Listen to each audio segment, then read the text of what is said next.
Hey, how are you? It's time for the Classic Guitar Rock Daily Update. I'm Jeremy. I'm not the journalist you wanted or the journalist you deserved, but I'm the journalist you got. So thank you for joining me. Today is, what is it? It's Wednesday, February 28th, 2024. And let's hop right into it. Foreigner. Now, I might go off the rails a little bit because we're talking about the Rock and Roll Hall of Fame, which is the biggest steaming pile of poop in the music business. But Foreigner, who is nominated to be inducted this year in said steaming pile of poop institution, Rock and Roll Hall of Fame, they got a little help. They got a little help from Sir Paul McCartney, who posted a video. And, well, you can find the video. But he says, quote, "Foreigner not in the Hall of Fame? What the F?" Paul McCartney, not known for a potty mouth. Shocking and scandalous that he would say this.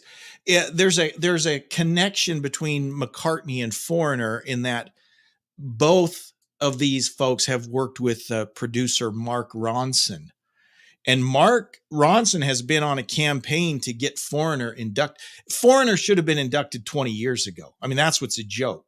That this year they're being inducted after Green Day and Missy Elliott and Nina Simone. I'm already I got to move on. So Paul McCartney had, posted this video, again, really cementing the fact that the Rock and Roll Hall of Fame is a joke, but in support of Foreigner. Mick Ronson says that McCartney, sent me this video that is his endorsement of Foreigner, but there's some stuff that you've never seen McCartney do before. I've never seen Paul McCartney curse. He's a knight. He is a knight, Sir Paul McCartney. I don't want to be the first person to ever post a video of Paul McCartney dropping an F-bomb. Well, it's too late now. The video's been posted. But Foreigner, yeah, better late than never, I guess, but a complete joke that it's taken this long. And of course, they still haven't inducted Kansas or Boston or Styx. But again, Missy Elliott is in the Rock and Roll Hall of Fame, and Nina Simone and Green Day. I don't know what to do at this point. Def Leppard. See, I'm getting all choked up. Def Leppard will be releasing their 40th anniversary of their star-making third album, Pyromania, with a massive reissue featuring previously unreleased tracks, live footage, and more. Pyromania was the album that really made them superstars, broke them on MTV. And actually, I think they're a year late because I think it came out in 83. Is that right? Yeah, 1983. And it's a great album. Many folks will cite that as their favorite. My personal favorite Def Leppard album is actually High and Dry. But Pyromania is a great album. And of course, Hysteria. I mean, that made them perhaps the biggest band of the 80s. Definitely in the top 3, right? Huge album. But they're re-releasing the Pyromania, or they're releasing a special 40th anniversary. It's called Pyromania 40. It will arrive on April 26th in various formats, including a 4 CD Blu-ray box, a 1 LP half-speed master, a 2 LP on black vinyl, 2 LP colored vinyl, 2 CD, and it will be available digitally for fat guys in their basement who just want to spend more money on bands with, buying stuff that's all the same, but it's in different formats.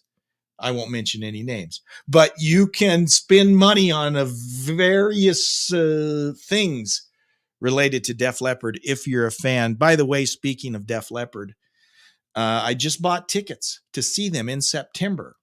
in my hometown, I'm in Spokane, Washington. So my wife and I will be going to see Def Leppard. But I got to tell you, I waited too long. So all that's left are nosebleed tickets.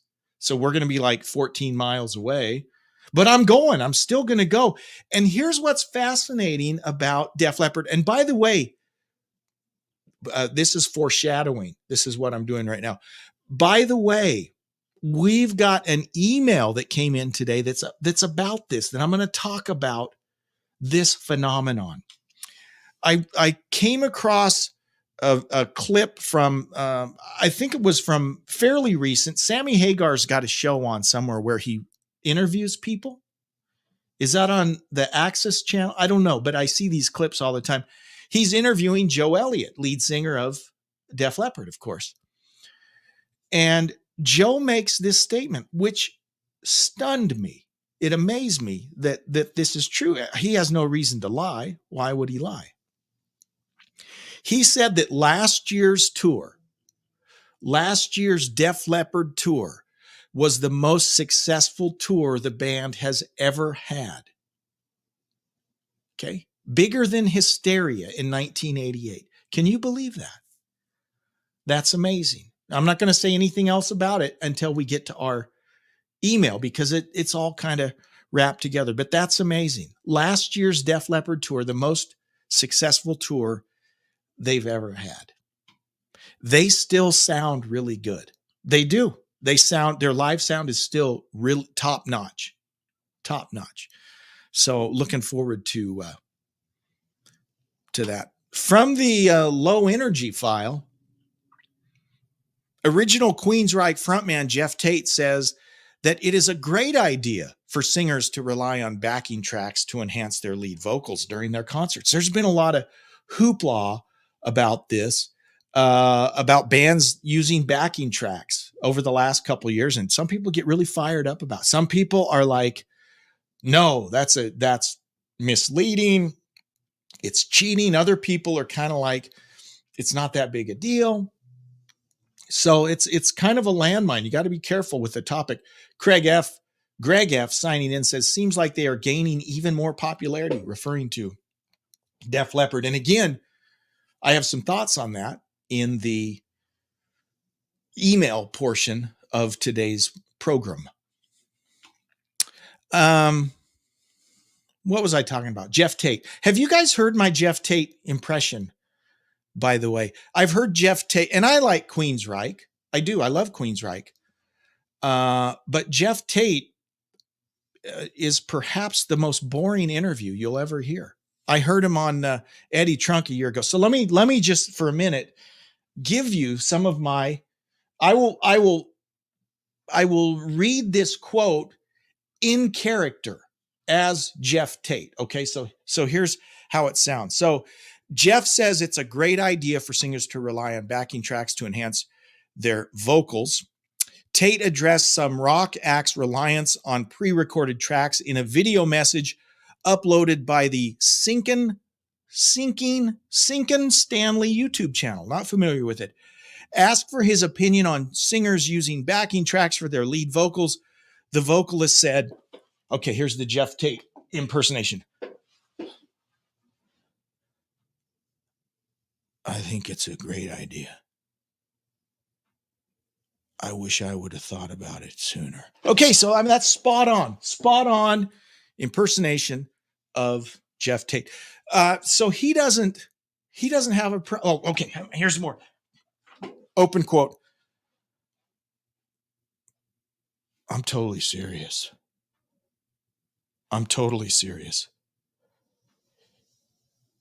It would make our job so much easier. Well, I can't dance, so I got to sing. Okay, so that, I mean, not only do you get the quote, but I reenacted it. I reenacted the whole thing for you right there. And Traveling Sideshow is chiming in. He said, he's boring. I knew it had to be something wrong with him. He's too perfect. So I don't know. And again, I like Queensryche, but dude, you need to drink a Pepsi or an energy drink or something. It's all I could do to stay awake listening to this guy. And you could tell Eddie Trunk was like uncomfortable because there was no energy and it was boring and it was crazy. It was crazy. Well, let's see here. Legendary German American heavy metal titans Accept have shared the official music video for Humanoid. So you can check out the new video. I haven't seen it yet. It's on YouTube. You can see it. It's a new video called Humanoid. So you might want to check that out. Wolf Hoffman says, quote, "The song plays with the omnipresent topic of artificial intelligence. In a strange way, we have entered exciting times now. This digital revolution has a huge impact, probably bigger than anything humankind has ever gone through. The Industrial Revolution was huge, but this might be even bigger, and we're just at the beginning of it. However, I'm also a little afraid that humanity gets lost and pushed aside in all this stuff. The song is pretty impactful and provoking." End quote. Again, all you got to do is listen to Metal Gods by Judas Priest. That's all you need to know about artificial intelligence. Okay? Be careful. Just be careful. From the clickbait file. Okay, so a little backstory here, guys. Here's the process I go through as a journalist. Okay, to bring you cutting edge classic rock news every day. I get on my computer. I go to the usual suspects. I go to Ultimate Classic Rock. I go to Blabbermouth. I go to loudersound.com. There's a number of great sites that have great classic rock news. And I would definitely recommend all those sites. There's another site that's kind of like the underbelly. It's kind of like the National Enquirer or the Weekly World News of classic rock news. And that's a site called Metal Wani. I don't know what a Wani is. It's a Metal Wani, but they are the kings of clickbait. And I'm sharing this with, it's not a news story, and that's my whole point, as it is shared as news. Okay. Now, in their defense, this is something they posted like 6 months ago, and then another aggregator reposted this as if it was new news. But this is illustrative, demonstrative. It's an example of this clickbait that goes on. And here's the larger lesson. This doesn't only happen in classic rock, right? This same type of thing happens with political news, with all kinds of news. Sports is big time about this. And so I'm sharing this as a cautionary tale. Headlines can be very misleading, and it's all about getting the clicks. Okay, so here's the headline. Joey Belladonna gives green light to becoming Journey's new lead singer. Okay, so when you read that, what do you think?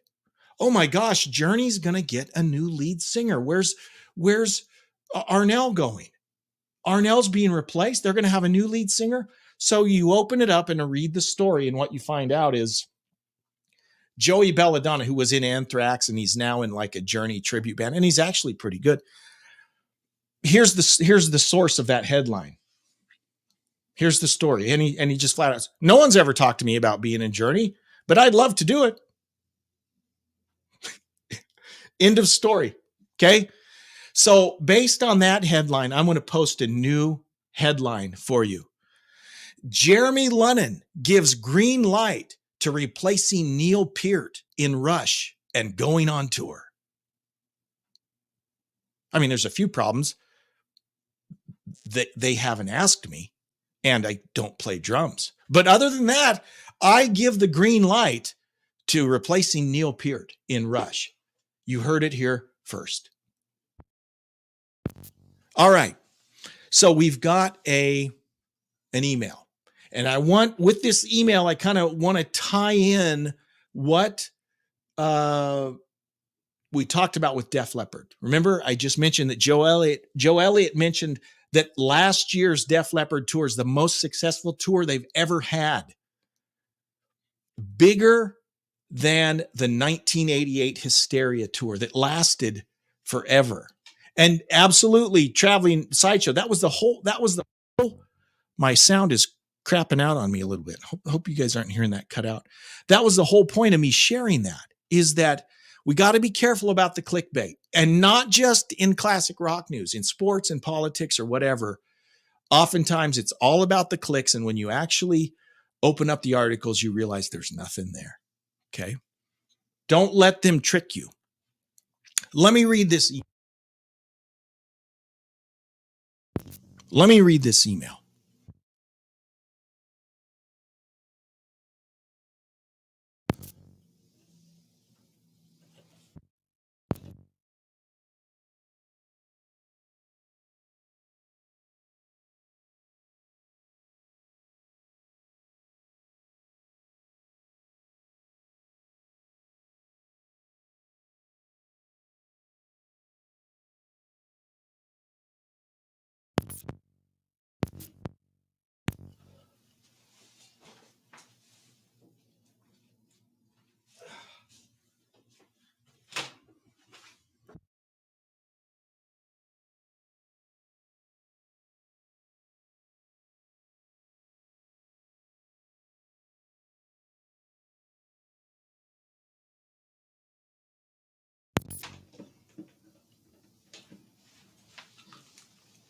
All right in the midst of the broadcast, technical problems. My mixer came unplugged. I had to do, it was a crisis. I think I've got it fixed though.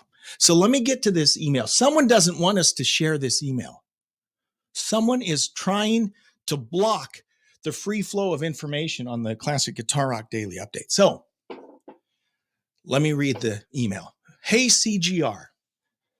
Love the podcast and daily updates. I have my thoughts on this question, but would be interested to hear what you think. Why is it that some of the most popular tours today are the old 80s bands like Journey, Heart, Def Leppard, etc.? Their music doesn't get played on radio, yet they still pack arenas.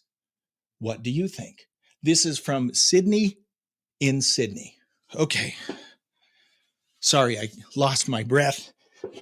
Troubleshooting. So let's think about this. Joe Elliott had a theory. He had a theory of why last year's tour, and in general, why they're still as popular or more popular than ever, even though radio doesn't play their new music. Okay. His theory was we had our audience, right? Mostly teenagers, folks in their early 20s. He said, then they grew up. They had kids, they had jobs. And so for 20, 30 years, they were doing other stuff. But now these same folks now they're into their 50s and their 60s. Their kids are growing up and leaving. And now they're coming back, right? And now they have that discretionary income that they can buy concert tickets and come see us. They can buy multiple versions of the Pyromania 40th. So they're coming back. And I think there's some truth to that, right? Empty nesters, what do? They go out to concerts, right? So when my wife and I are seeing Def Leppard in the summer, we're going to be surrounded by a bunch of people just like us in our late 40s, 50s, early 60s that are going to see Def Leppard. But I think there's even more to it than that. And I've talked about this. I got some pushback from a lot of people when I said this on my whole problem with grunge, right? I don't hate grunge, but I'm not a huge fan. I prefer hair metal to grunge, right? A lot of people say, well, hair metal was terrible and grunge. There's some truth to that. Yeah, there were some ridiculous hair metal bands. But here's why these old 80s bands are still super popular. The music of that era was more fun. I mean, it's as simple as that. It was more fun. Okay. Grunge came and it was darker and there wasn't the show, the stagecraft, right? Guys literally are wearing flannel shirts and holey jeans, staring at their shoes all night. There's no stage presence. There's no show. The music is a little darker and more depressing and just sucked. A lot of it sucked. It wasn't fun. And so I think people want to get away from the crap, whether it's just constantly seeing bad news and political garbage. They want to go have a good time for 2 hours. And so you go see a Def Leppard, right? You go see a Journey. You go see, and that's the great escape that music of the 70s and 80s provided that a lot of the music after didn't. I mean, there are exceptions. There are some bands from the 90s or whatever that had good stuff. But for the most part, the 90s, grunge was a downer. And I think that's the difference between the classic rock or even the hair metal or the pop rock, whatever you want to call it. People miss that era when music was just fun. Okay. It wasn't political. It wasn't, it was fun. And I think that's what people want to see. That's my theory. What do you guys think? I'd love to hear your thoughts. Shoot me an email at classicguitarrock@mail.com and we'll talk about it. Greg F. bought bought Def Leppard's first album on cassette when he was young. My very first Def Leppard album that I bought was actually High and Dry on LP. And then I went back and got On Through the Night on LP also. But man, I've played a lot of Def Leppard in my days. Thank you all for joining. We'll do it all again tomorrow right here on the Classic Guitar Rock Update. Live long and prosper. Bye-bye.